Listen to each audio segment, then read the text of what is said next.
அனைவருக்கும் வணக்கம். யசோதா கண்ணன் சேனலுக்கு உங்களை அன்புடன் வரவேற்கிறேன். வாழ்க வளமுடன். இன்றைக்கி நம்ம கோதுமை பாயாசம் பண்ணலாம். அதை பண்ணுறதுக்கு முன்னாடி இன்னும் நீங்கள் நம்ம சேனலை சப்ஸ்கிரைப் பண்ணலன்னா சப்ஸ்கிரைப் பண்ணிவிடுங்க. பக்கத்தில் இருக்க பெல் பட்டனை கிளிக் பண்ணிவிடுங்க. வாங்க இப்போது வீடியோக்குள்ளே போகலாம். இப்போது கோதுமை மாவு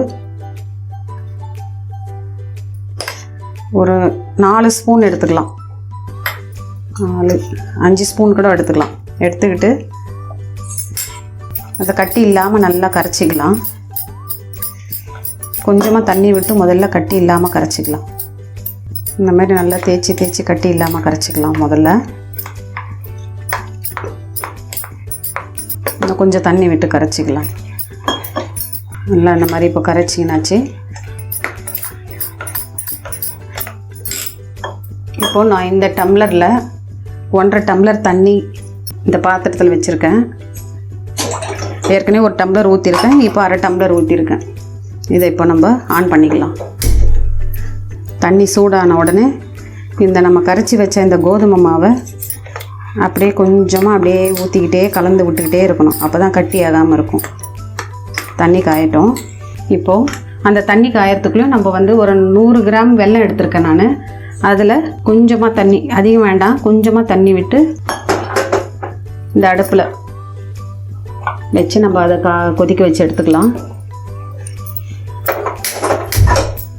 இப்போ தண்ணி காஞ்சிடுச்சு. மாவை கரைச்சி நம்ம அப்படியே கொஞ்சம் கொஞ்சமாக விட்டு அப்படியே கரைச்சிக்கலாம். அப்படியே இந்த மாதிரி கொஞ்சமாக விட்டு அப்படியே கரைச்சிக்கிட்டே இருக்கணும். கலந்து விட்டுக்கிட்டே இருந்தோம்னா கட்டி ஆகாத இருக்கும். கைவிடாத கலக்கிக்கிட்டே இருக்கணும். இன்னும் கொஞ்சம் தண்ணி விட்டுக்கலாம். இந்த மாதிரி கை விடாத நல்லா கலக்கி விட்டுக்கிட்டே இருந்தோம்னா அது நல்லா வெந்து வரட்டும். மீடியமாகவே வச்சுக்கலாம் நம்ம அடுப்பை. இப்போ வெல்லத்தையும் கலக்கி விட்டுக்கலாம் நம்ம, இல்லைன்னா அது அடியில் பிடிச்சிக்கும். இந்த மாதிரி கலக்கி விட்டோம்னா கட்டிகள்லாம் உடஞ்சி அதுவும் நல்லா கொதிக்கட்டும். இப்போ நல்லா மாவு வந்துடுச்சு. இதில் நம்ம இப்போது கொஞ்சம் டேஸ்ட்டுக்காக ஒரு 1/4 ஸ்பூன் சால்ட்டு போட்டுக்கலாம். அதோட இந்த வெல்லம் தண்ணி எடுத்து இதில் வடிகட்டிக்கலாம். அடியில் மண் கல் இருக்கும், அதனால் வடிகட்டியில் நம்ம வடிகட்டிக்கலாம். இப்போ இதை கலந்து கொடுத்துடலாம். இதோட கொஞ்சம் வாசனைக்கு ஏலக்காய் பவுடர் சேர்த்துக்கலாம். ஒரு 1/2 ஸ்பூன் ஏலக்காய் பவுடர். அதோட ஒரு 3 ஸ்பூன் தேங்காய் துருவல் சேர்த்துக்கலாம் டேஸ்ட்டுக்காக. இப்போ கோதுமை பாயாசம் கிட்டத்தட்ட ரெடி ஆகிடுச்சு. இதில் நம்ம நெய் விட்டு முந்திரி திராட்சை வறுத்து போட்டுக்கினா கோதுமை பாயாசம் ரெடி ஆகிடும். அடுத்து கோதுமையில் பக்கோடா எப்படி பண்ணுறதுன்னு பார்க்கலாம்.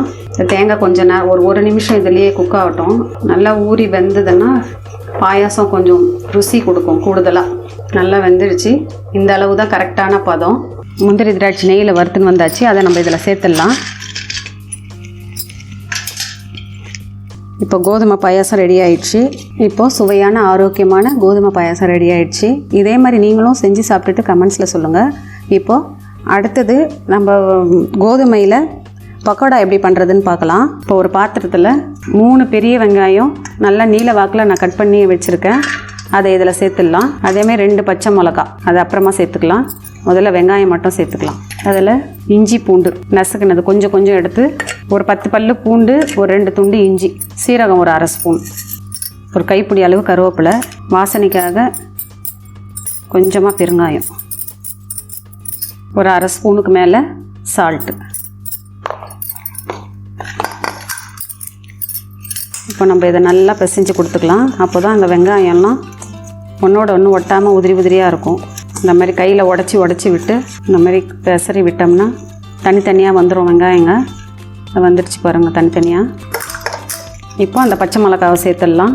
ஒரு 1/2 ஸ்பூன் தனி மிளகாத்தூள் சேர்த்துக்கலாம். அளவெல்லாம் இல்லை கோதுமைக்கு அளவு கிடையாது.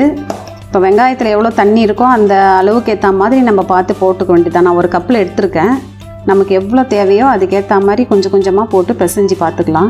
இந்த மாதிரி நல்லா வெங்காயத்தில் இருக்கிற தண்ணியோட இந்த கோதுமை மாவை போட்டு நல்லா அப்படி மிக்ஸ் பண்ணி விட்டு பிசைஞ்சிக்கலாம். இன்னும் கொஞ்சம் சேர்த்துக்கலாம். இதில் நம்ம ஒரு 3 ஸ்பூன் சுட்ட எண்ணெய் சேர்த்துக்கலாம். அப்போ தான் நல்லா பக்கோடா கிறிஸ்பியாக மொறுன்னு வரும். இப்போ இதில் நம்ம சுட்ட எண்ணெய் சேர்த்தாச்சு. அதையும் சேர்த்து இப்போ அப்படியே நல்லா கலரி கொடுத்துக்கலாம். இந்த மாதிரி நல்லா பிசைஞ்சு கலரி கொடுத்துட்டு இப்போ தண்ணி விட்டு கொஞ்சமாக தண்ணி விட்டு நம்ம தெளித்து பிசைஞ்சிக்கலாம். கொஞ்சம் அவ்வளோதான்.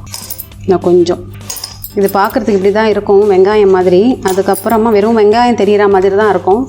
அதுக்கப்புறம் எண்ணெயில் போட்டு பொரித்து எடுத்தோம்னா பக்கோடா மாதிரி வந்துடும். ஏன்னா மாவுலாம் உள்ளே நல்லா போய் ஒட்டின்னு இருக்கு. இப்போ நம்ம எண்ணெயில் போட்டு எடுத்துடலாம். இப்போ மாவு ரெடி ஆயிடுச்சு. கேஸில் கடாய் வச்சு எண்ணெய் விட்டுட்டேன். இப்போ எண்ணெயும் காஞ்சிடுச்சு. நம்ம இப்போ போட்டு எடுத்துடலாம் இந்த மாவை. ரொம்ப எண்ணெய் காய வேண்டாம், மீடியமாக காஞ்சா போதும். இந்த மாதிரி கொஞ்சம் கொஞ்சம் அப்படியே கிள்ளி விட்டுக்கலாம். கொஞ்சம் கொஞ்சமாக அப்படியே கிள்ளி விட்டுக்கலாம். அடுப்பை ஸ்லோவாகவே வச்சுக்கலாம். இப்போ இது வேகட்டும். இப்போ பக்கோடா ரெடி ஆயிடுச்சு. நல்லா கலந்து கொடுத்துட்டு கேஸ் ஸ்லோவாக வச்சுட்டு எடுத்துடலாம்.